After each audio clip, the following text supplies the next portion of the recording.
ដើម្បីពិនិត្យរបាយការណ៍នៅក្នុងកម្រិតថ្នាក់ទី1ដល់ទី6នៅក្នុងសាលារៀនរបស់លោកគ្រូអ្នកគ្រូ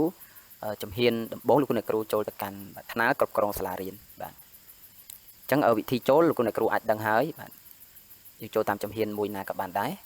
បន្ទាប់មកលោកគ្រូអ្នកគ្រូត្រូវ sign in គណនីនយោបាយបាទមានតែគណនីនយោបាយទេទើបអាចឆែកដឹង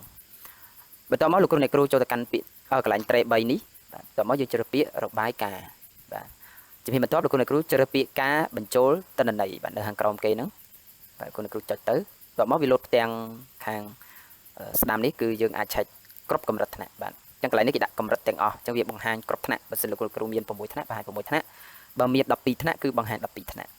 បាទអញ្ចឹង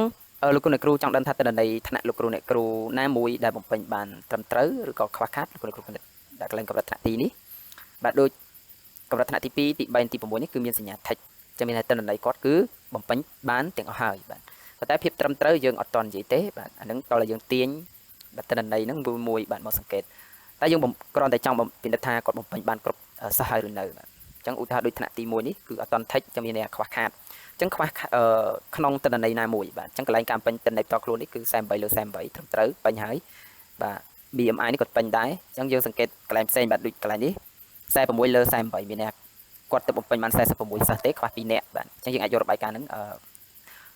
ជម្រាបទៅអ្នកគ្រូបន្ថែមឲ្យគាត់បំពេញបាទកន្លែងតិចនេះគឺគាត់បានតែមួយទេខ្វះ47នាក់ដូចថ្នាក់ទី5នេះបាទទិន្នន័យផ្ទាល់ខ្លួនគាត់ពេញលេញហើយចំណែក BMI ទី1នេះគាត់បំពេញនៅខ្វះតែទី2នេះក៏ខ្វះដែរ